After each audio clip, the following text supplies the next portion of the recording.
प्यारे बच्चों, most welcome है आप लोगों का प्यारा सा एजुकेशन प्लेटफॉर्म सफल एकेडमी में। आज के इस क्लास में हम लोग क्लास 12th होम साइंस यानी गृह विज्ञान का चैप्टर नंबर 5 जिसका नाम है खाद्य एवं पोषण, इसी चैप्टर का लघु और दीर्घ उत्तरीय प्रश्न यानी सब्जेक्टिव क्वेश्चन आंसर को कवर करने वाले हैं, जिसमें दोनों प्रकार के प्रश्न इंक्लूड है, शॉर्ट एंड लॉन्ग। क्योंकि बोर्ड एग्जाम में दो तरह के प्रश्न आते हैं, शॉर्ट एंड लॉन्ग यानी लघु और दीर्घ।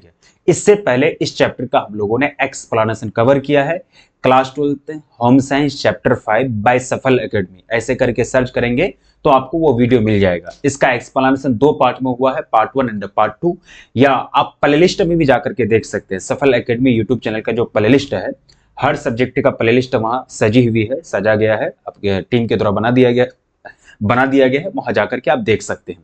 तो ये पार्ट दो, ये चैप्टर दो पार्ट में कंप्लीट हुआ है। देखिए, जब चैप्टर का थ्योरी पढ़ लेंगे ना, तो इस चैप्टर से संबंधित जो भी प्रश्न आएगा, चाहे वो सब्जेक्टिव हो या फिर ऑब्जेक्टिव, सारे प्रश्न आपके बन जाएंगे। एक बात मैं आपको बता देता हूं, देखिए आपका क्लास 12th जो होम साइंस है, गृह विज्ञान है क्लास 12th का, उसमें चैप्टर सी की संख्या लगभग 25 है। अब आप 25 चैप्टर देख करके आप सोचते होंगे कि सर अभी आप 5वां चैप्टर में है, कब तक 25 चैप्टर को खत्म कीजिएगा।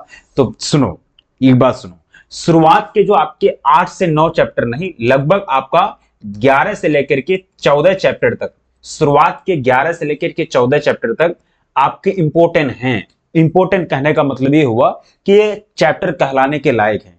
यानी शुरुआत के अगर देखेंगे 11-14 तो हम ज्यादा ही बोल दिए, शुरुआत के 9 चैप्टर तक हम लोग चलेंगे ना, 5वां चैप्टर तक है, इसी तरह से 9वां चैप्टर तक हम लोग जाएंगे तो होम साइंस लगेगा कि खत्म हो गया।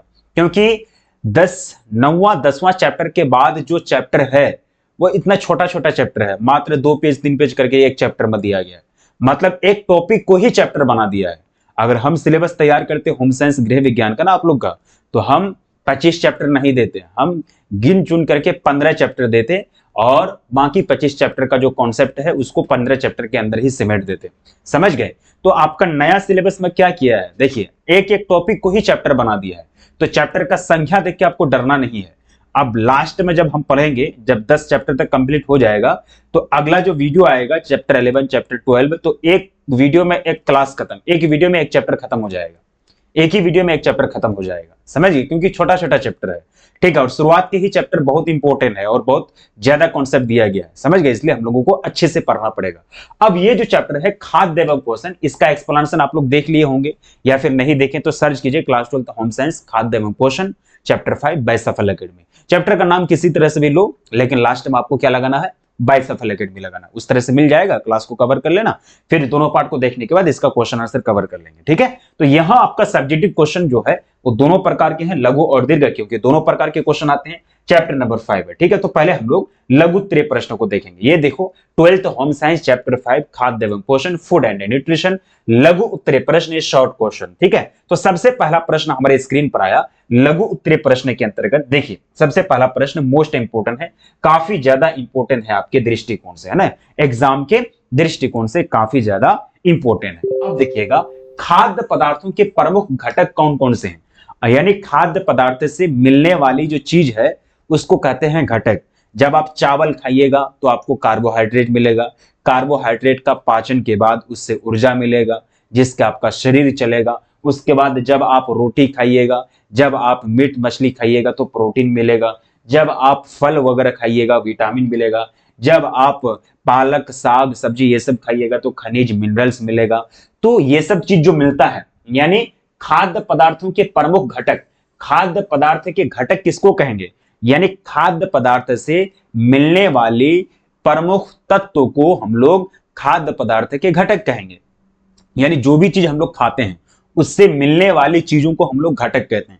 तो खाद्य पदार्थ के प्रमुख घटक कौन कौन से हैं, तो ये 6-7 हैं, हम आपको पढ़ाए थे 6-7 ही, है ना, बस इतना ही याद रखना। आपके बोर्ड एग्जाम में यही सब आएगा, इससे ज्यादा नहीं आएगा, ठीक है। खाद्य पदार्थों के मुख्य घटक हैं, सबसे पहला जो है बाबू वो है आपका कार्बोहाइड्रेट, दूसरा है वसा, तीसरा है प्रोटीन, चौथा विटामिन, खनिज लवण, उसके बाद जल और रेशा, ठीक है। तो एक एक करके देखो। तो सबसे पहला आपका वो हो जाएगा कार्बोहाइड्रेट। तो सबसे पहला खाद्य पदार्थ का जो पोषक तत्व है, यानी खाद्य पदार्थ की जो मुख्य घटक है वह कार्बोहाइड्रेट है। कार्बोहाइड्रेट से आपको ऊर्जा मिलता है ना। कार्बोहाइड्रेट का पाचन का दर ज्यादा होता है, यानी कम समय में ज्यादा पाचन हो जाता है। यानी जितने भी आपके खाद्य पदार्थ के मुख्य घटक हैं उनमें से सबसे ज्यादा यानी सबसे तेज गति से सबसे कम समय में पाचन किसका होता है? कार्बोहाइड्रेट का होता है। जब कार्बोहाइड्रेट का पाचन के बाद आपको एनर्जी मिलता है, आपका शरीर चलता है, आपका बॉडी काम करता है, समझ गए। और कार्बोहाइड्रेट आपको किससे मिलता है? गेहूं से मिलता है ना, रोटी खाते हैं तो उससे मिलता है, चावल यानी भात खाते हैं उससे मिलता है ना, आलू खाते हैं उससे मिलता है। तो ये सब क्या है? कार्बोहाइड्रेट के स्रोत हैं। ये भी हम पढ़ाए हैं कि कौन सा खाद्य पदार्थ के मुख्य घटक, खाद्य पदार्थ के पोषक तत्व, या इसको मुख्य खाद्य पदार्थ के, इसको देखो खाद्य पदार्थ के मुख्य घटक भी कहेंगे इसको, और खाद्य पदार्थ के पोषक तत्व भी कहेंगे इसको, है ना। इसको क्या कहेंगे? इसको पोषक तत्व भी कहते हैं। इसका स्पेशल नाम क्या है? ये सब का स्पेशल नाम है पोषक तत्व, या फिर आप खाद्य पदार्थों के मुख्य घटक भी बोल सकते हैं।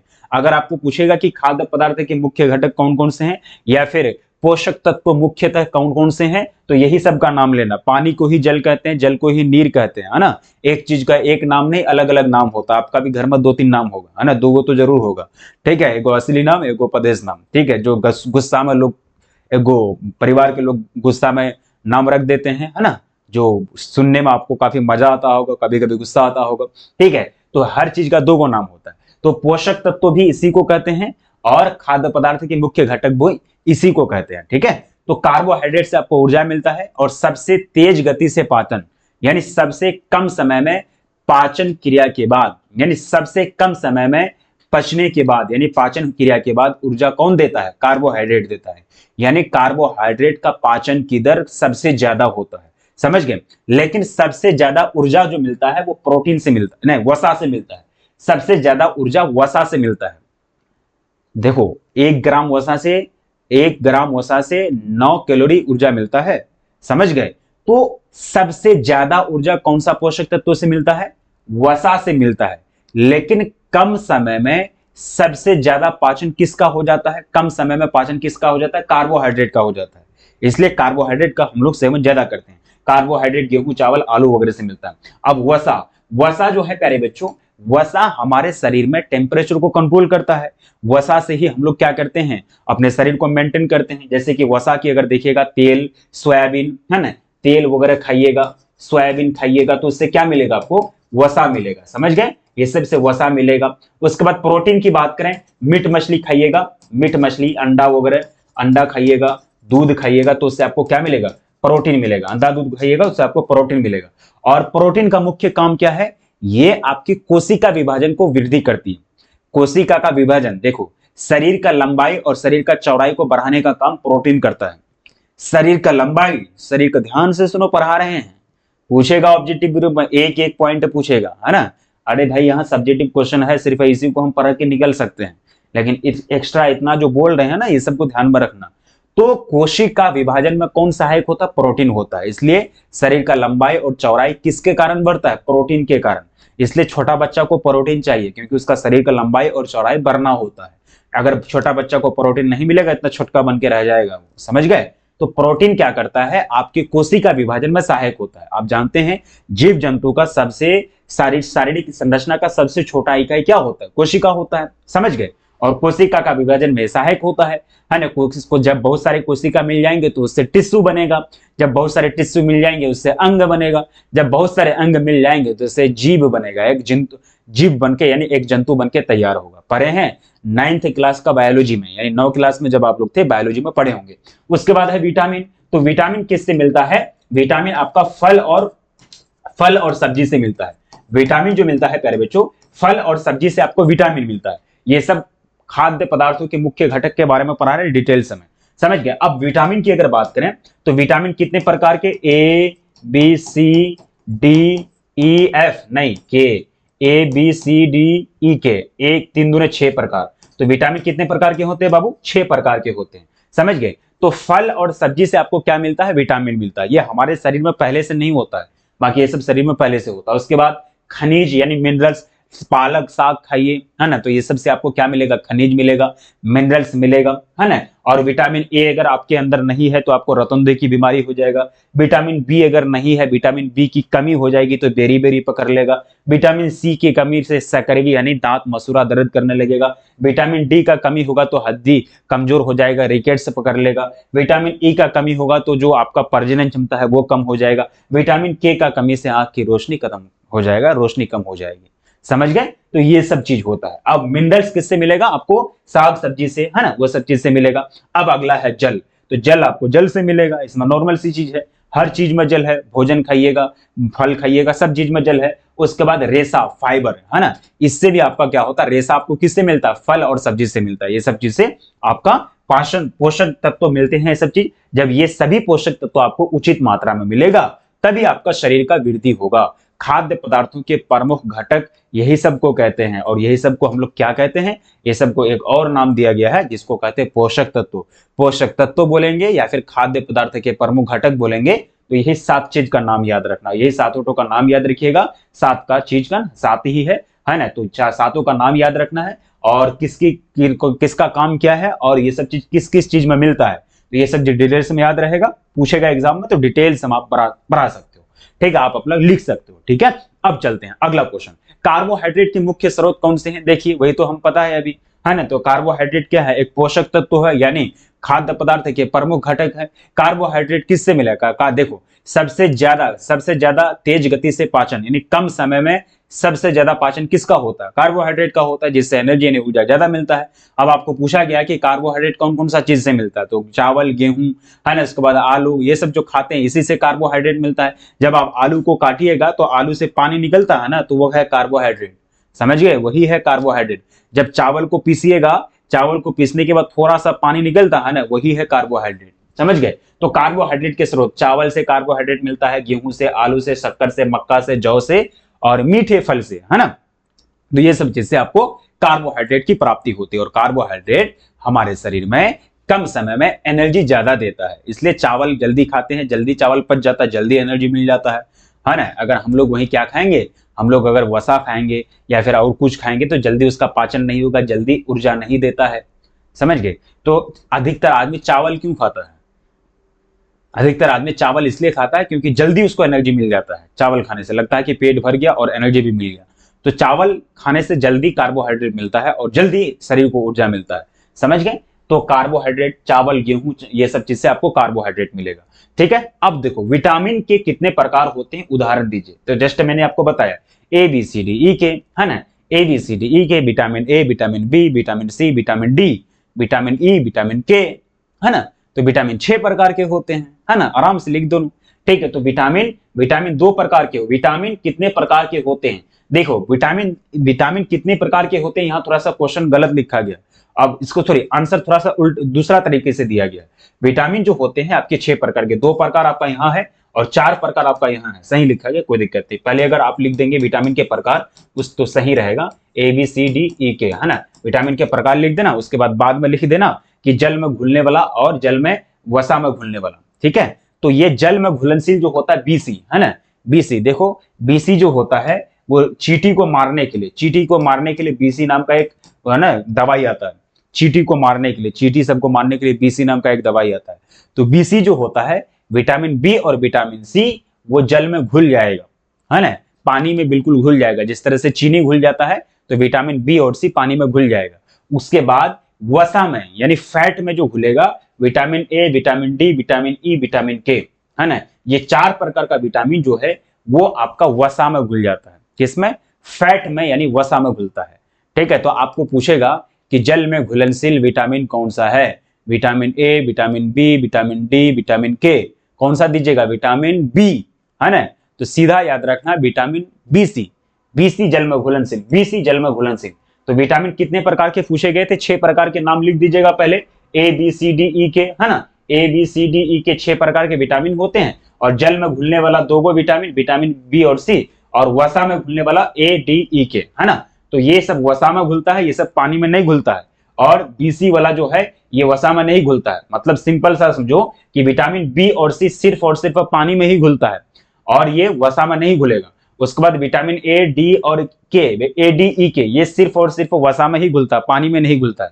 तो आपको ऑब्जेक्टिव के रूप में भी पूछेगा कि जल में घुलनशील और वसा में घुलनशील विटामिन निम्नलिखित में से कौन से हैं, तो आप याद कर पाइएगा, रख पाइएगा, है ना। सिर्फ क्या याद रखना, दोनों को रट्टा नहीं मारना, बेवकूफ की तरह दोनों को रट्टा नहीं मारना, सिर्फ ये वाला याद रखो, बीसी, विटामिन बीसी जल में घुलनशील, विटामिन बीसी जल में घुलनशील।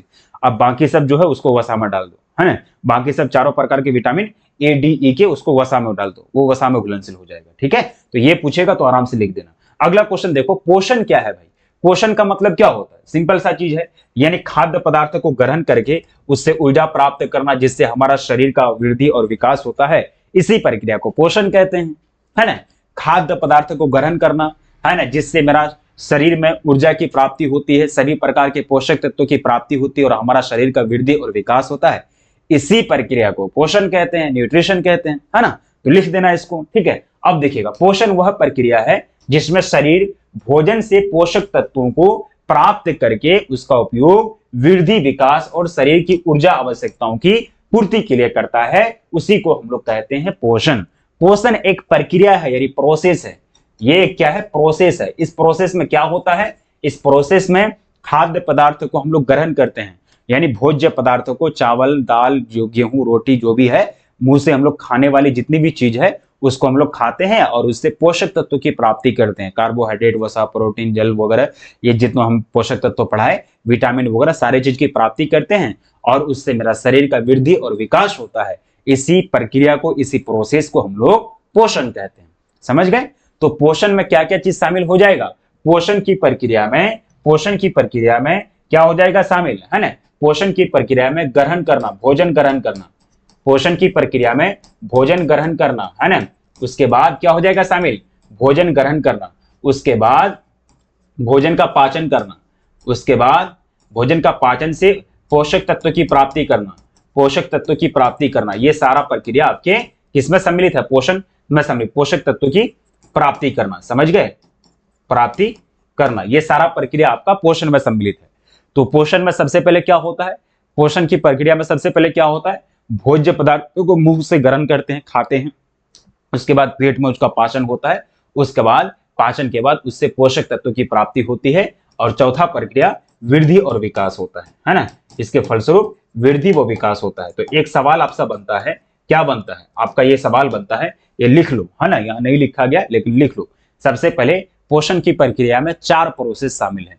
पोषण एक ऐसी प्रक्रिया है जिसमें खाद्य पदार्थों को हम लोग ग्रहण करते हैं और उस खाद्य पदार्थ को ग्रहण करने के बाद उसको हम लोग पचाते हैं, पचाने के बाद उससे पोषक तत्वों की प्राप्ति होती है, कार्बोहाइड्रेट, वसा, प्रोटीन वगैरह, वो सब की प्राप्ति होती है और हमारा शरीर का वृद्धि और विकास होता है। इसी प्रक्रिया को हम लोग पोषण कहेंगे। तो पोषण स्टार्ट कहां से होता है? मुख से, है ना। मुंह से लेकर के एक पहला प्रोसेस, पोषण का पहला प्रोसेस, पाचन, पोषण का दूसरा प्रोसेस, पोषक तत्वों की प्राप्ति तीसरा प्रोसेस, चौथा वृद्धि और विकास चौथा प्रोसेस। समझ गए? तो पोषण का मतलब हुआ भोज्य पदार्थ को, भोजन को ग्रहण करना, उसके बाद उसका पाचन करके उससे पोषक तत्वों की प्राप्ति करना, उसके बाद शरीर का वृद्धि और विकास होना। यह है आपका पोषण। सिंपल सा चीज है, सिंपल सा चीज याद रखना। पोषण का मतलब हुआ भोज्य पदार्थ को खा करके अपना शरीर का वृद्धि और विकास करना, उसको कहते हैं पोषण। समझ गए? तो ये पूछेगा तो पोषण में कितना प्रक्रिया सम्मिलित हो गया? भोजन को ग्रहण करना, पाचन करना, पोषक तत्वों की प्राप्ति करना, जैसे कि कार्बोहाइड्रेट, प्रोटीन वगैरह, ये सब जो पढ़ा है। उसके बाद चौथा प्रोसेस वृद्धि और विकास करना। ठीक है? तो पोषण का सिंपल सा मतलब समझ गए? कोई दिक्कत नहीं, इसका परिभाषा रटो नहीं, एक बार समझ में आ गया तो ज्यादा दिमाग नहीं लगाना है। अगला देखो, संतुलित आहार किसको कहते हैं? वैसा आहार, वैसा भोजन जिसमें सभी प्रकार के पोषक तत्व तो उचित मात्रा में उपलब्ध हो, उसको संतुलित आहार कहेंगे, है ना। वैसा आहार, वैसा भोजन जिसमें सभी प्रकार के पोषक तत्व तो उचित मात्रा में उपलब्ध हो, उसको क्या कहेंगे? संतुलित आहार कहेंगे। सिंपल सा चीज है। वैसा भोजन जिसमें कार्बोहाइड्रेट भी हो, प्रोटीन भी हो, वसा भी हो, जल भी हो, विटामिन भी हो, है ना, सारा चीज हो, जिससे मेरा शरीर का उचित विकास और वृद्धि हो सके। वैसा भोजन जिसमें शरीर की डिमांड के अनुसार सभी प्रकार के पोषक तत्व तो उचित मात्रा में पाया जाता है और उससे शरीर का वृद्धि और विकास होता है, उसको कहते हैं, क्या कहते हैं? संतुलित आहार कहते हैं, है ना। उसको संतुलित आहार कहते हैं। यानी वैसा आहार, आहार का मतलब क्या होता है? भोजन। यानी संतुलित आहार, वह भोजन जिसमें सभी आवश्यक पोषक तत्व, जैसे कि कार्बोहाइड्रेट पोषक तत्व है, इस पोषक तत्व ये भोजन के मुख्य घटक भी हैं, ये पोषक तत्व भी हैं, मैंने बता दिया पहला नंबर क्वेश्चन में ही। पोषक तत्व कार्बोहाइड्रेट, प्रोटीन, वसा, विटामिन, खनिज, लवण, जल और रेसे उचित मात्रा में हो, और जो व्यक्ति की आयु, लिंग, कार्य और स्वास्थ्य की स्थिति के अनुसार हो, उसको हम लोग कहेंगे संतुलित आहार। समझ गए? तो संतुलित आहार का मतलब क्या हुआ? अब छोटा बच्चा का संतुलित आहार क्या होगा? चावल होगा, रोटी होगा? नहीं, जो छोटा बच्चा है, जो 0 से लेकर के 6 महीना है, उसका संतुलित आहार माँ का दूध होगा। समझ गए? तो माँ का दूध में ही उनको सारा चीज मिल जाता है। तो 0 से 6 महीना के बच्चों को आप माँ के दूध के अलावा कुछ नहीं पिला सकते हैं, है ना? आपको किसी भी कोई भी चीज खिलाने का अधिकार नहीं है। 0 से 6 माह के बच्चों को सिर्फ और सिर्फ माँ का दूध पिलाना चाहिए। माँ के दूध में कोलेस्ट्रम पाया जाता है। क्या पाया जाता है? कोलेस्ट्रम। अगला हम लोग पढ़िएगा, कोलेस्ट्रम पाया जाता है, और कोलेस्ट्रम में ही ये सारा चीज पाया जाता है, विटामिन, वसा, प्रोटीन, कार्बोहाइड्रेट, है ना? तो माँ का दूध जो होता है, कोलेस्ट्रम, माँ का पहला गाढ़ा पीला दूध, उसमें ही सभी प्रकार के पोषक तत्व तो पाए जाते हैं, और यही दूध 0 से 6 माह के बच्चों को पिलाना चाहिए। इसके अलावा कुछ नहीं, कुछ नहीं। अगर पिला दीजिएगा तो फिर उसका जो रोग प्रतिरोधक क्षमता है शरीर में, जो WBC होता है, खून 3 प्रकार के होते हैं, ब्लड, RBC, WBC और प्लेटलेट्स। अगर 0 से 6 माह के बच्चों को अगर बीच में कुछ खिलाने लगिएगा तो उसका WBC कमजोर हो जाएगा, उसका शरीर उतना अच्छा से नहीं बनेगा रोग से लड़ने के लिए, है ना? उसका शरीर का विकास सडन से नहीं होगा, उसका ब्लड क्रिएशन सडन से नहीं होगा। समझ गए? तो ये सारी चीज याद रखनी है। तो ये सब पूछेगा तो आराम से लिख देना कि विटामिन, वो सब, ये सब चीज पाया जाएगा। तो संतुलित आहार का सीधा मतलब हुआ कि आयु, लिंग और कार्य के अनुसार अगर किसी भी व्यक्ति को उचित भोजन मिल जाता है, जिसमें सभी प्रकार के पोषक तत्व उसके शरीर के अनुसार उपलब्ध है, जो उनको चाहिए, उसको कहेंगे संतुलित आहार। हमारा संतुलित आहार अलग होगा ना। एक वृद्ध व्यक्ति का संतुलित आहार उनके अनुसार, आयु और कार्य के अनुसार होगा। एक छोटा बच्चा जो है, उनका संतुलित आहार उनका माँ का दूध है, क्योंकि कोलेस्ट्रम में सारा चीज मिल जाता है।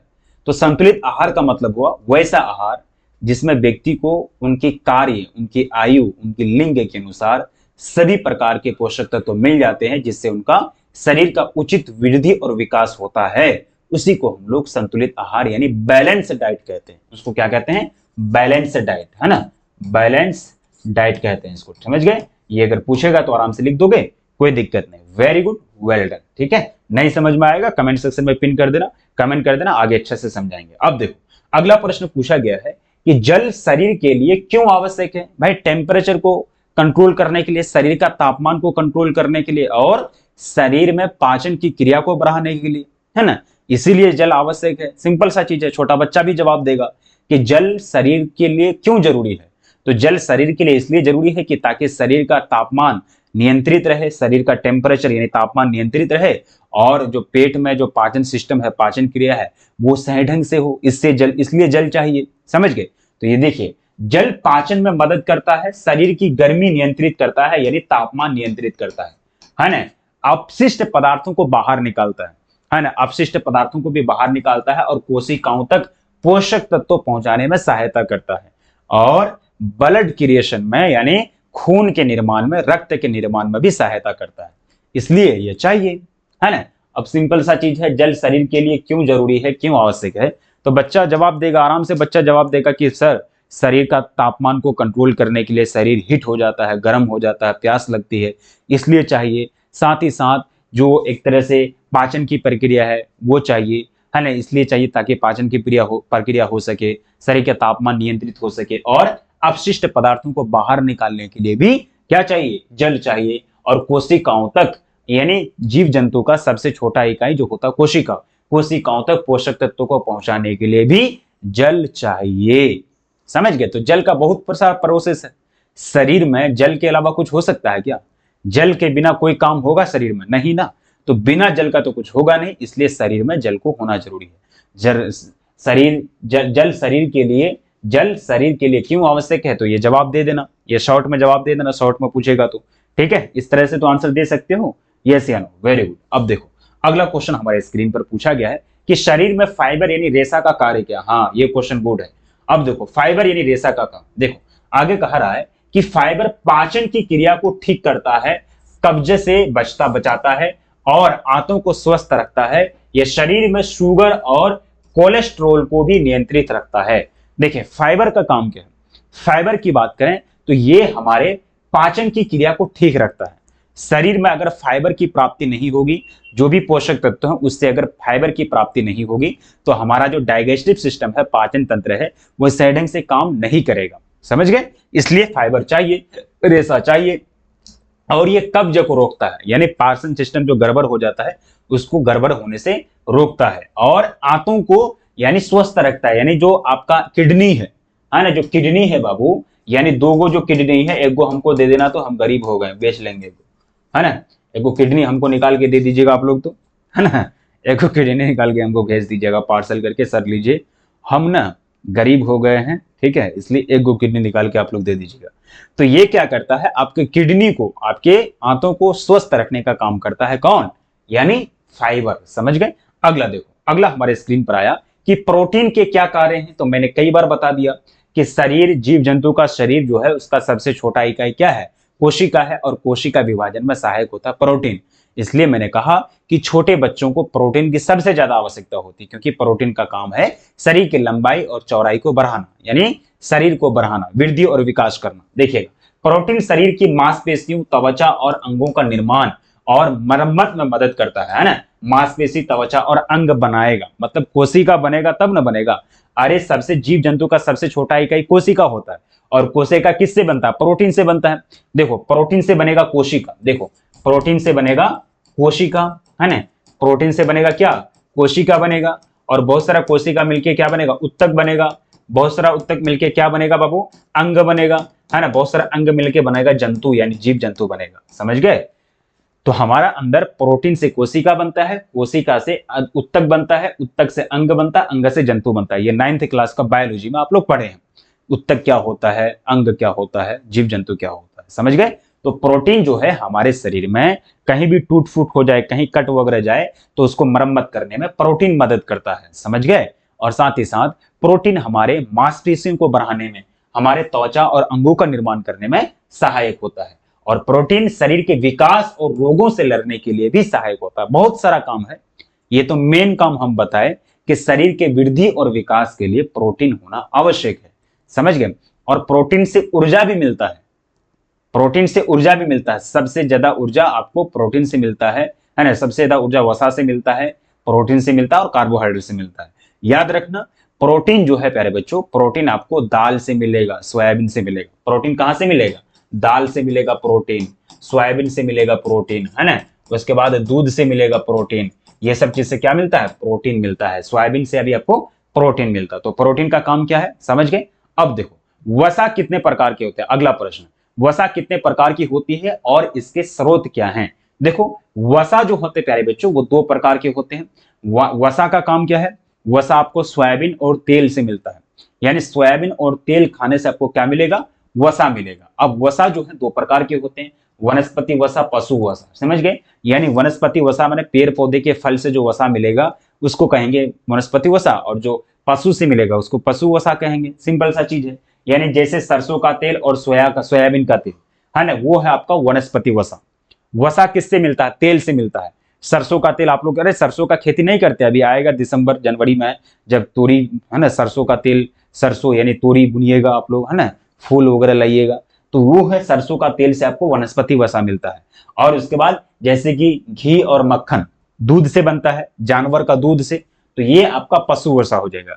घी, मक्खन और साथ ही साथ तेल से आपको वसा मिलता है। तो वनस्पति वसा, वनस्पति यानी पेड़ पौधे के फल से, और तोरी वगैरह, उसके बाद सोयाबीन वगैरह, ये सब जो तेल मिलता है उसी को कहेंगे वनस्पति वसा। और जानवर के दूध से बनने वाले मक्खन और घी से जो वसा मिलेगा उसको पशु वसा कहेंगे। ठीक है? तो वसा कितने प्रकार के? 2 प्रकार के। और वसा का काम क्या है? वसा का काम है हमारे शरीर में एक तरह से पाचन की क्रिया को बढ़ाना। ठीक है? अब देखिएगा, इसके स्रोत हैं, यानी वसा किससे मिलता है? वसा तेल से मिलता है, घी से, मक्खन से, मेवे से, तिल से, मूंगफली से, ये सब चीज से आपको वसा मिलेगा। क्लियर? ये प्रश्न पूछेगा, आराम से बता दोगे। अगला क्वेश्चन देखिएगा। अब यहां दिखेगा उदाहरण, विटामिन ए किससे मिलेगा? ये कहां से आ गया? 1 सेकेंड। ठीक है, थोड़ा देख लो, विटामिन ए वगैरह दिया गया है, ठीक है, ये शायद ऊपर वाला छट के आया है, कोई दिक्कत नहीं। विटामिन ए गाजर और पालक से मिलेगा। विटामिन सी खट्टा जितना भी चीज है, आप जितने भी खट्टे चीज खाते हैं उससे आपको विटामिन सी मिलता है। उसके बाद विटामिन डी, धूप और मछली का तेल से आपको विटामिन डी मिलता है। देखो, विटामिन डी आपके शरीर की हड्डी को मजबूत करता है, इसलिए छोटे छोटे बच्चों को विटामिन डी की प्राप्ति के लिए छोटे बच्चों को धूप में सुला दिया जाता है ना, ताकि उनको विटामिन डी मिले और उनका हड्डी मजबूत हो, ठीक, क्योंकि छोटा बच्चा का हड्डी कमजोर रहता है। तो ये सब चीज आप लोगों को याद रखना है।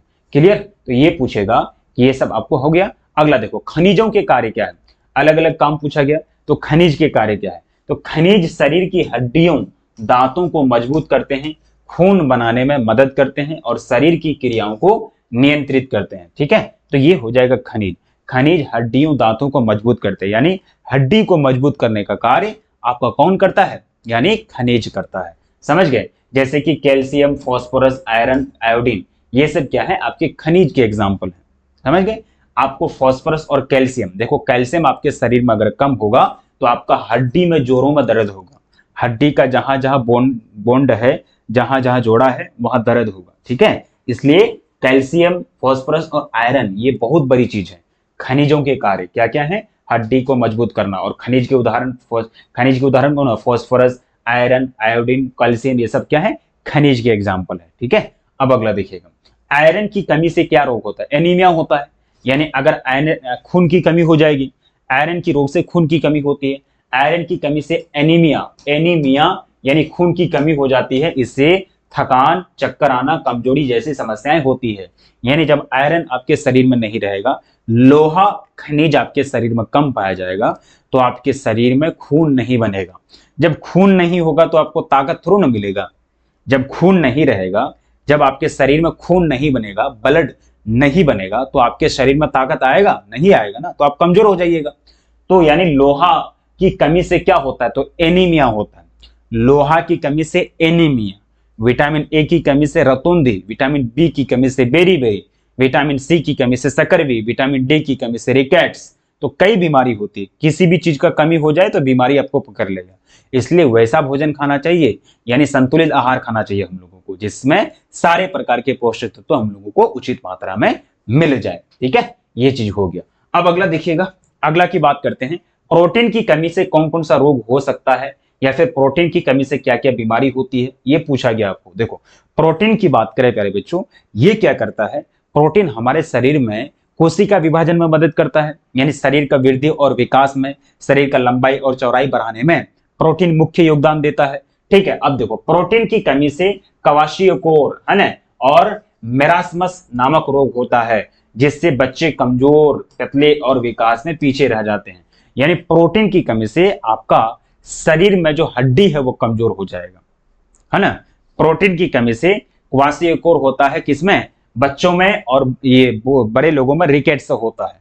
ठीक है, ये दो बीमारी, क्वाशियोकोर और मेरास्मस जो है, ये दोनों बीमारी हड्डी को कमजोर करने की बीमारी है।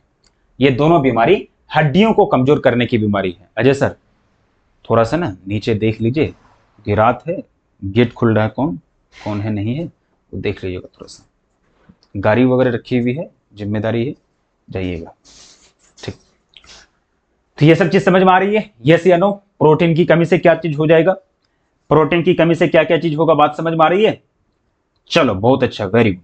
अब यहां एक चीज हम आपसे बोलेंगे कि जो भी अभी तक सफल एकेडमी को सब्सक्राइब नहीं किए हैं, जो भी अभी तक सफल एकेडमी को सब्सक्राइब नहीं किए हैं, तो चैनल को आप लोग सब्सक्राइब कर लीजिए, है ना। चैनल को आप लोग सब्सक्राइब कर लीजिए, सेशन को आप लोग लाइक कर दीजिएगा, और अपने दोस्तों को भी शेयर कर दीजिएगा, ताकि वो लोग भी पढ़ लें। ठीक है, तो ये प्रोटीन वाला काम हो गया। अब देखो अगला, विटामिन, भोजन में विटामिन ए की कमी से क्या प्रभाव पड़ता है? अरे विटामिन ए की कमी होगा तो रतौंधी की बीमारी होगी, है ना। तो ये रतौंधी की बीमारी होती, यानी रात में दिखने में कठिनाई होती है, और आंखों में सूखापन आने लगता है।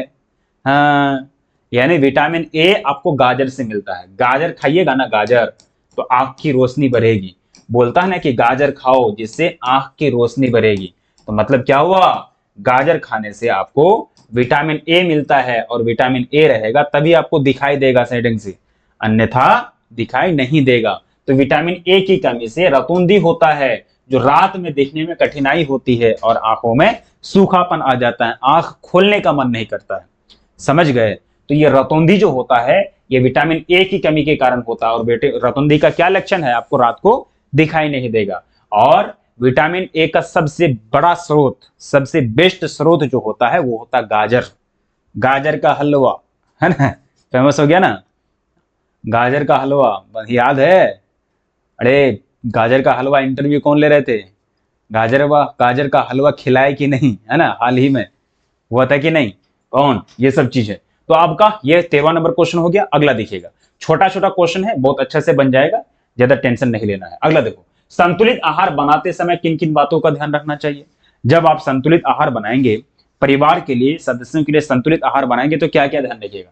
संतुलित आहार बनाते समय ये सब बात, सभी पोषक तत्व मौजूद हो, कार्बोहाइड्रेट, प्रोटीन, वसा, खनिज, लवण, विटामिन, सारी चीज उसमें प्रॉपर तरीके से अवेलेबल हो, तभी वैसा भोजन बनाना है। ऐसा नहीं कि सिर्फ ऐसा भोजन बना लिए जिसमें एक ही प्रकार के पोषक तत्व ज्यादा पाया जाए और कोई पोषक तत्व उसमें है ही नहीं, इससे तो फिर खाने में कोई फायदा नहीं होगा। ठीक है। उसके बाद उम्र, लिंग और काम के अनुसार, यानी जब आप भोजन बनाने जाएंगे, है ना, किचन रूम में संतुलित आहार बनाने जाएंगे तो आपको ध्यान में ये रखना पड़ेगा कि जिनके लिए हम भोजन बनाने जा रहे हैं उनकी उम्र क्या है। बच्चा है छोटा तो उनकी खिचड़ी बनाएंगे उनके लिए, बूढ़े लोग हैं उनके लिए भी खिचड़ी बनाएंगे, जवान लोग हैं तो उनके लिए पौष्टिक आहार वाला भोजन लेके आएंगे, है ना। उनका काम क्या है, ये सब चीज देखना पड़ता है। काम, लिंग और उम्र के अनुसार ही भोजन तैयार किया जाता है। छोटे बच्चों को लेकर के पाव रोटी मतलब रोटी थोड़ा ना खिलाइएगा। जो मतलब 1 साल 1.5 साल का बच्चा है वो 10-15 रोटी थोड़ा ना खा लेगा, ठूस ठूस के तो नहीं खाएगा वो लोग। अरे छोटा बच्चा है तो उनके पाचन सिस्टम जितना कमजोर है उसी के अनुसार उनको भोजन देना पड़ेगा, जो आसानी से पच जाए। और जो वृद्ध लोग हैं उनको उसी के अनुसार भोजन देना पड़ेगा। जो काफी ज्यादा काम करने वाले लोग हैं तो उसको वैसा भोजन देना पड़ेगा, वैसा भोजन देना पड़ेगा जिससे उनको ज्यादा एनर्जी, ज्यादा ऊर्जा मिले। तो ये सब चीज ध्यान रखना पड़ता है। उम्र, लिंग और काम को सबसे ज्यादा ध्यान में रखना पड़ता है संतुलित आहार बनाते समय। समझ गए? जैसे कि आपके परिवार में, अगर आपके घर परिवार में आपके परिवार में अगर कोई काम करता है, दिन बर दिन अगर खूब काम करते हैं, है ना, खेती वगैरह करता है, खेती वगैरह का सीजन आ गया, खूब काम करते हैं, खूब काम 24 घंटा में, ठीक है, दिन रात काम करते हैं, तो आपके परिवार के लोग कहते हैं कि नहीं, कुछ ज्यादा अच्छा खाने के लिए लेके आओ। कहते हैं ना आप लोग कि कुछ अच्छा खाने के लिए लेके आओ, क्योंकि काम बहुत है ना। तो क्यों? ऊर्जा का मेंटेनेंस करने के लिए, क्योंकि काम के अनुसार खाया जाता है ना। तो ये चीज ध्यान रखना है। भोजन ताजा और पचने योग्य होना चाहिए। ऐसा नहीं कि भोजन बस हिला दिया और पचे ही नहीं, पेट में जाकर के सिर्फ पेट को खराब कर रहा है, पाचन सिस्टम को डैमेज पहुंचा रहा है, तो ऐसा भोजन संतुलित आहार नहीं बनाना है जो पाचने में काफी ज्यादा दिक्कत हो। मौसमी और स्थानीय खाद्य पदार्थों का उपयोग करें, यानी बाजार से, मार्केट से नहीं खरीदना चाहिए ज्यादा से ज्यादा, क्योंकि बाजार से, मार्केट से खरीदिएगा तो उसमें अनेक प्रकार के कीटाणु लगे रहते हैं। जो स्थानीय क्षेत्र है, जहां आपको फ्रेश सब्जी मिल जाए, फ्रेश भोजन मिल जाए, फ्रेश खाद्य पदार्थ मिल जाए, तरोताजा खाद्य पदार्थ मिल जाए, वहां से खरीदना चाहिए। ठीक है। उसके बाद जो है साफ सफाई और पोषण का संतुलन हो, यानी जब आप भोजन बनाने जाएं, जब आप संतुलित आहार तैयार करने जाएं, तो जो भी भोजन वगैरह, जो भी खाद्य पदार्थ प्रयोग करेंगे उनको अच्छा से धोना है, उसको अच्छा से साफ करना है। समझ गए? तो ये सब चीज हो जाएगा। तो संतुलित आहार बनाते समय ये सब बातों को ध्यान में रखना चाहिए। क्लियर? अब देखो, भोजन पकाते समय पोषक तत्वों की हानि को कैसे रोका जाए। देखो, जब आप भोजन बनाते हैं, जैसे कि भिंडी काटते हैं या आलू काटते हैं, तो उसको पहले धो लीजिए तब काटिए। उससे क्या होगा, उनके अंदर जो पौष्टिक तत्व है, यानी जो पोषक तत्व है, वो बर्बाद नहीं होगा। ठीक है। अब चावल बनाते तो चावल को कुकर में बनाइए। समझ गए? अगर चावल को अगर पहले उबाल लेते हैं, उबाल करके उसका पानी को निकाल देते हैं, तो फिर वो पानी के साथ उसका कार्बोहाइड्रेट तो चले गया, तो बचा क्या चावल में? कुछ नहीं बचा। इसलिए चावल को कुकर में बनाइए, है ना, पानी और चावल बराबर हो जाए और चावल इससे पानी निकालना ना पड़े बाद में। गांव देहात में ऐसा ही होता है। गांव देहात में क्या होता है कि चावल को पानी पहले डालेगा, 1 बाल्टी पानी डाल देगा, 1 बाल्टी पानी दे करके चावल को खूब उबालेगा, खूब। चावल जब उबल जाएगा तो पानी को फेंक देगा निकाल के, है ना, और बाकी चावल को खा लेगा। रहा क्या उसमें? कुछ रहा नहीं, रहा ना। तो आपको पकाने की वैसी विधि अपनानी है जिससे उसमें पौष्टिक तत्व खत्म ना हो, बर्बाद ना हो। ठीक है। तो यहां देखिएगा, सब्जियों को धोकर ही काटिए। ऐसा नहीं कि काट दिए पहले उसके बाद धो रहे हैं, तो धोइएगा काटने के बाद, तो फिर उसमें पोषक तत्व सारा चीज खत्म हो जाएगा। उसके बाद कम पानी में पकाएं, ज्यादा पानी नहीं देना है ना, एकदम बार नहीं ला देना है। ठीक है। उसके बाद जो है बहुत अधिक तापमान पर ना पकाएं, ज्यादा हीट नहीं देना है ना, कम पकाएं। थोड़ा सा अगर हरा रहेगा खाने में मजा आएगा। ठीक है। उसके बाद ढककर पकाएं। जो भी चीज आप पकाते हैं तो उसको ढककर पकाना चाहिए। ऐसा नहीं कि खुला में पका रहे हैं, इधर से मक्खी आ रहा है, उधर से कुछ पड़ रहा है, ठीक है, तो ये सब चीज नहीं होना चाहिए। तो ढक कर कोई चीज को पकाएं, बचे हुए पानी को फेंके नहीं, सूप या दाल में उपयोग करें। जब आप बनाते हैं भोजन वगैरह, तो अगर सब्जी में अगर पानी वगैरह अगर ज्यादा हो जाता है, उसको उठा के अगर रख दिए तो उसको फेंकना नहीं है कहीं, उसको अलग जगह प्रयोग करना, ठीक है। तो भोजन पकाते समय ये सब चीज ध्यान रखना चाहिए। तापमान ज्यादा नहीं देना है, ढककर भोजन बनाना है, पानी कम देना है और सब्जियों को धोकर ही काटना है, ठीक है। अगला देखो, अगला खाद्य पदार्थों के 3 मुख्य कार्य कौन कौन से होते हैं। खाद्य पदार्थों के मुख्य कार्य क्या क्या होते हैं? अरे भाई क्या होते हैं, है ना? शरीर का विकास और वृद्धि करना। खाद्य पदार्थ से हम लोगों को पौष्टिक तत्व मिलता है और उसका काम क्या? ऊर्जा प्रदान करना। जैसे कि कार्बोहाइड्रेट, वसा का काम क्या? ऊर्जा प्रदान करना। उसके बाद शरीर की वृद्धि व मरम्मत करना, जैसे प्रोटीन का काम है शरीर की वृद्धि व मरम्मत करना। शरीर को स्वस्थ रखना, जैसे विटामिन और खनिज शरीर को स्वस्थ रखता है। अरे खाद्य पदार्थ, हमारे शरीर में जितने सारी क्रियाएं हो रही है वो कौन कर रहा है? खाद्य पदार्थ से प्राप्त होने वाली पोषक तत्व ही कर रहा है, समझ गए?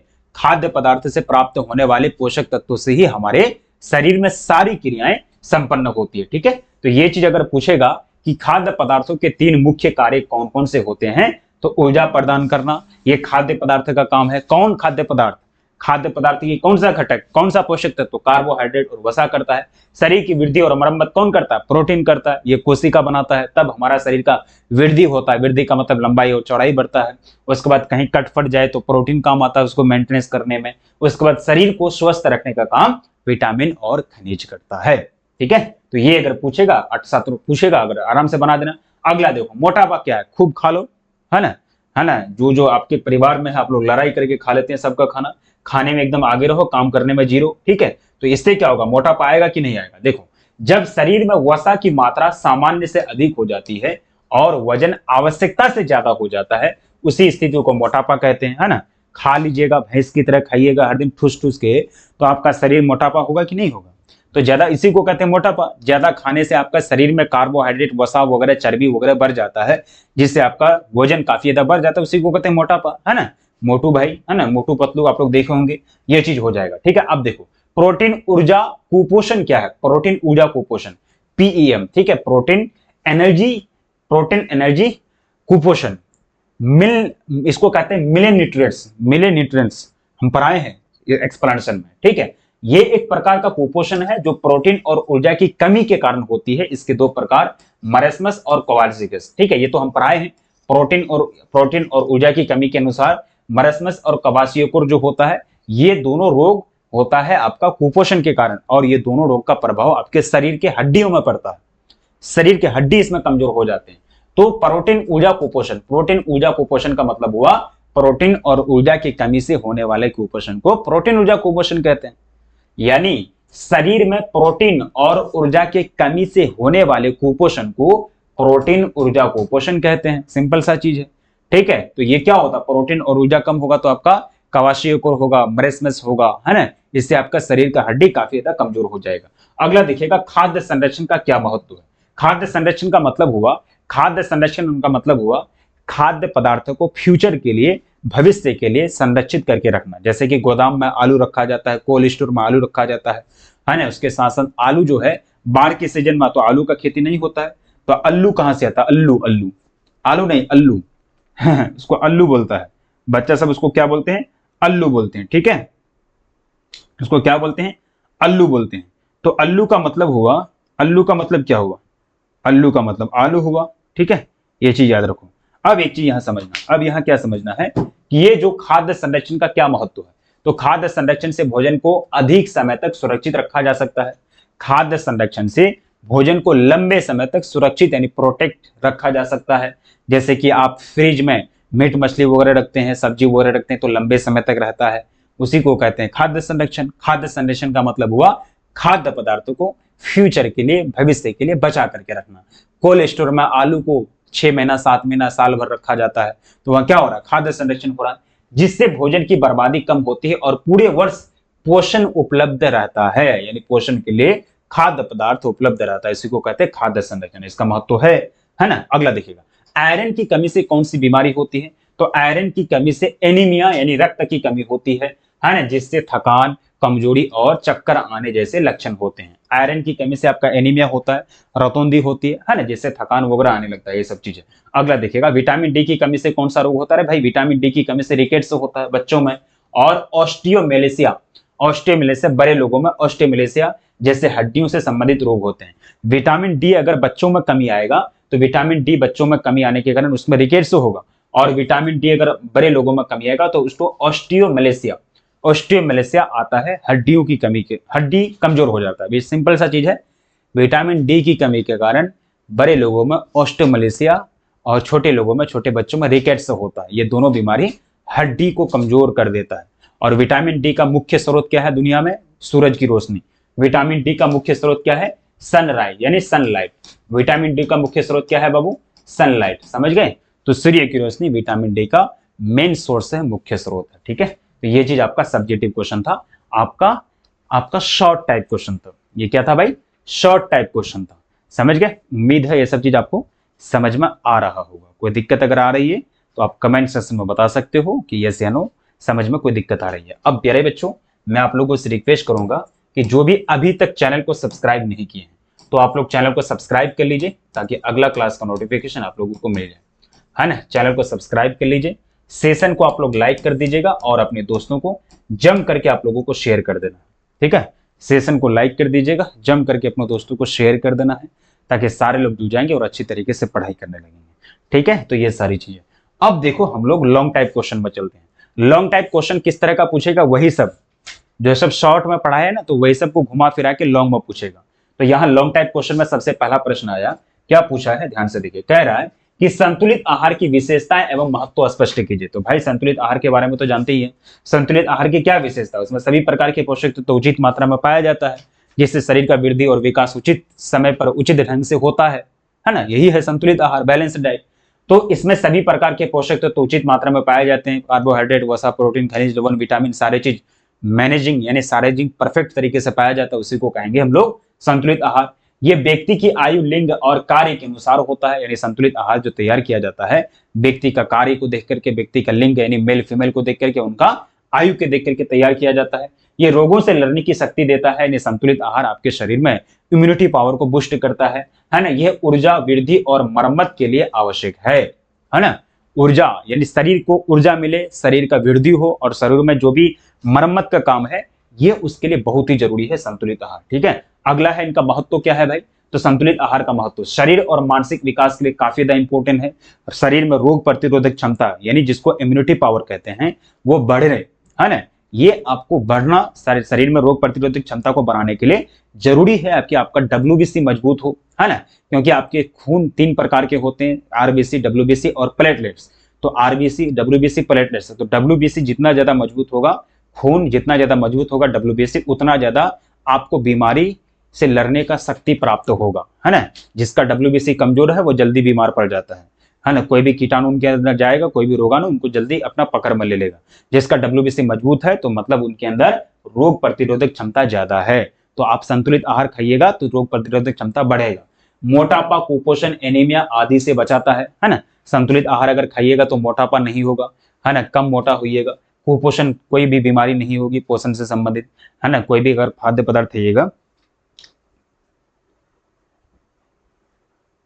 एक सेकंड,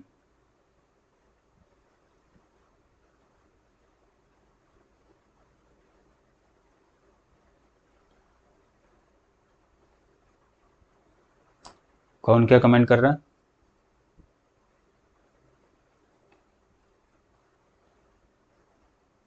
चलो ठीक है।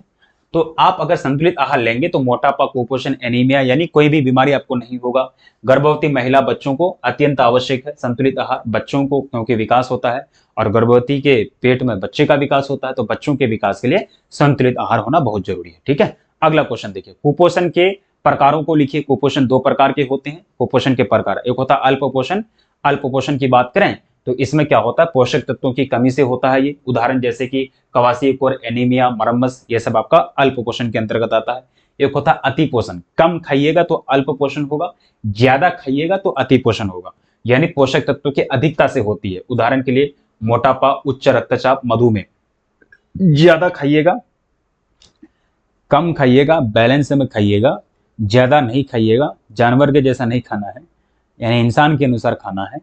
तो आपको अल्प पोषण, मतलब अगर कम खाइएगा, बैलेंस में नहीं खाइएगा, जितना खाना चाहिए उससे भी कम खाइएगा तो आपको अल्प पोषण होगा। जितना खाना चाहिए उससे ज़्यादा खाइएगा, है ना, भैंस की तरह खाइएगा, है ना, जानवर की तरह खा लीजिएगा तो आपको मोटापा होगा, ब्लड प्रेशर बढ़ जाएगा, आपको डायबिटीज पकड़ लेगा। तो ये सब चीज होता है अल्प पोषण और अति पोषण। ठीक है, प्रभाव क्या पड़ेगा, शरीर कमजोर हो जाएगा, रोग प्रतिरोधक क्षमता में WBC कमजोर पड़ जाएगा, साथ ही साथ मानसिक बीमारी हो जाएगा, बहुत सारी बीमारी उत्पन्न हो जाएगी, ये सब चीजें। अब देखो खाद्य संरक्षण क्या है, इसके प्रमुख तरीकों को समझाइए। खाद्य संरक्षण क्या है, इसके प्रमुख तरीकों को समझाइए। तो खाद्य संरक्षण का मतलब हुआ खाद्य पदार्थों को फ्यूचर के लिए, भविष्य के लिए सेव करके रखना।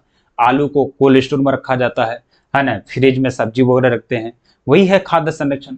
यानी खाद्य संरक्षण ये भोजन को अधिक समय तक सुरक्षित रखने की प्रक्रिया है ताकि वो खराब ना हो। ठीक है, अब देखो प्रमुख तरीका क्या है खाद्य संरक्षण का, धूप से सुखा करके, है ना, जैसे कि धूप में सुखा करके चावल और गेहूं को धूप में सुखा करके रखते हैं आप लोग, है ना। उसके बाद ठंडा करके, जैसे कि आप दूध को फ्रिज में ठंडा करके रखते हैं, कोका कोला ठंडा वगैरह, मैंगो वगैरह होता है उसको ठंडा करके रखते हैं। नमक या चीनी डालना, अचार और मुरब्बा में नमक और चीनी डाल के उसको फ्यूचर के लिए संरक्षित करते हैं। डिब्बा बंद पदार्थ, उसको भी आप लोग क्या करते हैं, फ्यूचर के लिए रखते हैं। जैसे कि पौष्टिकीकरण, ये लुई पॉस्चर एक साइंटिस्ट का नाम है, उन्होंने ही पौष्टिकीकरण विधि दिया था, लुई पॉस्चर। और दूध को गर्म करके तुरंत ठंडा कर दिया जाता है, एक निश्चित तापमान पर, एक फिक्स टेम्परेचर पर दूध को खूब गर्म किया जाता है। दूध ही नहीं, और भी जो खाने के पदार्थ होते हैं, जो द्रव्य पदार्थ होता है, उसको गर्म किया जाता है एक निश्चित तापमान पर, जिसके कारण उसमें सारे कीटाणु मर जाते हैं। फिर उसको एक बैग ठंडा किया जाता है 1-2 मिनट के अंदर, मशीन की तरह खूब ठंडा किया जाता है, उसके बाद तुरंत पैक कर दिया जाता है। तो सुधा दूध जो आता है अभी दुकान में हम लोग जो खरीदते हैं, तो वह पौष्टिकीकृत किया हुआ आता है।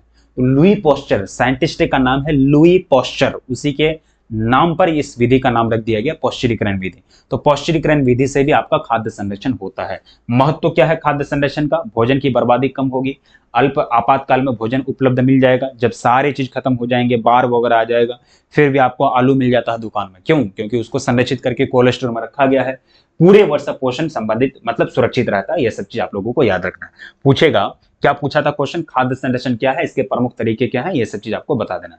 ठीक है, अब देखिएगा, अब देखिए अगला क्वेश्चन पूछा गया है, भोजन में प्रोटीन की भूमिका स्पष्ट कीजिएगा। है ना, प्रोटीन का क्या कार्य है भाई, है ना, प्रोटीन की भूमिका शरीर का वृद्धि और मरम्मत करता है, एंजाइम, हार्मोन, एंटीबॉडीज में सहायक होता है ना, एंजाइम वगैरह बनाने में शरीर में एंजाइम। उसके बाद ऊर्जा का स्रोत होता है, 1 ग्राम बराबर 1 कैलोरी, 4 कैलोरी होता है ना। प्रोटीन की बात कर रहे हैं, वसा में 1 ग्राम बराबर 9 कैलोरी होता है, वसा में 1 ग्राम बराबर 9 कैलोरी होता है, और आपके प्रोटीन में 1 ग्राम बराबर 4 कैलोरी होता है। समझ गए, याद रखिएगा, सबसे ज्यादा एनर्जी वसा देता है। अब देखो त्वचा, बाल, मांसपेशी और रक्त के लिए आवश्यक होता है, ये सब चीज आप लोग याद रखिएगा प्रोटीन के कार्य। अब प्रोटीन किस किस से चीज मिलेगा, प्रोटीन दूध, अंडा, मछली से मिलेगा, है ना। वनस्पति स्रोत के अंदर दाल, सोयाबीन, चना, मूंगफली, ये सब चीज से आप लोगों को प्रोटीन मिलता है। ठीक है, ये सब चीज याद रखना। अब देखो पोषक तत्वों के प्रकार और उनके कार्यों को समझाइए, बहुत इंपॉर्टेंट है। तो पोषक तत्वों के प्रकार, कार्बोहाइड्रेट है, कार्बोहाइड्रेट का काम क्या है, ऊर्जा देना। पोषक तत्वों के प्रकार एक हो जाएगा वसा, वसा का काम क्या है, वसा का काम है ऊर्जा देना, है ना। ऊर्जा का दूसरा स्रोत है, शरीर की गर्मी को बनाए रखता है। प्रोटीन है पोषक तत्व जिसका काम है शरीर की वृद्धि और मरम्मत करना। विटामिन है पोषक तत्व, जो विटामिन जो है वो हमको फल और सब्जी से मिलता है, समझ गए, शरीर को रोगों से लड़ने की शक्ति प्रदान करना। खनिज है पोषक तत्व जो हड्डियों को मजबूत करता है ना, कैल्शियम वगैरह जैसे हैं, है ना, ये सब चीज है। उसके बाद जल है पोषक तत्व जो शरीर के तापमान को नियंत्रित करता है और विषैले तत्वों को शरीर से बाहर निकालता है, ये सब चीज है ना। तो ये सब चीज आपके हो जाएंगे। तो प्यारे बच्चों, thank you thank you thank you, यहाँ तक बने रहने के लिए थैंक यू, क्योंकि आज इस क्लास का मतलब जितना भी सब्जेक्टिव क्वेश्चन है वो सारा चीज मैंने करा दिया आपको। ठीक है, अब आप लोग कमेंट सेक्शन में कमेंट करके बताइएगा कि इस चैप्टर से अगर आपको सब्जेक्टिव आएगा तो क्या आप उसको बना दोगे। अब बोलिएगा सर इसका PDF नोट्स कहाँ मिलेगा, तो ये आपके बैच में दी गई है, ऐप में बैच में दी गई है, या फिर सिंगल PDF नोट्स भी आप जाके ले सकते हो। सफल एकेडमी ऐप को डाउनलोड कीजिएगा, ऐप में आपको मिल जाएगा। ठीक है, कुछ पेमेंट कटेगा, वो पेमेंट करके आप जाके ले सकते हैं। ठीक है, और ये नंबर अपने पास रखिएगा 92 63 0 246 92, इस नंबर पे अपना कॉल या मैसेज कीजिएगा तो आपको सारी चीज बता दी जाएगी ऐप के बारे में। ठीक है, तो सारी नोट्स आपकी सभी सब्जेक्ट का नोट्स बैच में दिया गया है, बैच में सारी चीज है, live class, recorded class, test series, quiz test, सभी प्रकार के notes, question bank, model paper, सारी चीज दी गई है। ठीक है, तो आप इसको देख लीजिएगा। ठीक है, तो ये सब चीज आप लोगों को देखना है। अब अगला जो क्लास होगा इसका ऑब्जेक्टिव का क्लास होगा, फिर हम लोग इसी तरह से अगला चैप्टर की ओर बढ़ेंगे। ठीक है, अगला क्लास ऑब्जेक्टिव का होगा और इसी तरह से हम लोग ये चैप्टर को समाप्त करेंगे। अब क्लास कैसी लगी इसके बारे में आप लोग प्रतिक्रिया जरूर दीजिएगा कमेंट सेक्शन में, फीडबैक। और आप लोग जो भी नए हैं तो आप लोग चैनल को सब्सक्राइब कर लीजिए पहले, और सेशन को लाइक कर दीजिएगा और अपने उन दोस्तों को शेयर कर दीजिएगा जो आपके साथ तैयारी करते हैं। ठीक है, तो फिर मिलते हैं अगली क्लास में इसी तरह से, और इसी तरह से ऑब्जेक्टिव का करा देंगे, फिर अगले को बढ़ते चलेंगे। ठीक है, बाय, लव यू टू प्यारे बच्चों। ठीक है, अगले क्लास में आप लोगों से मिलते हैं, तैयारी कीजिए, स्वस्थ रहिए, मस्त रहिए, तब तक के लिए जय हिंद, जय भारत।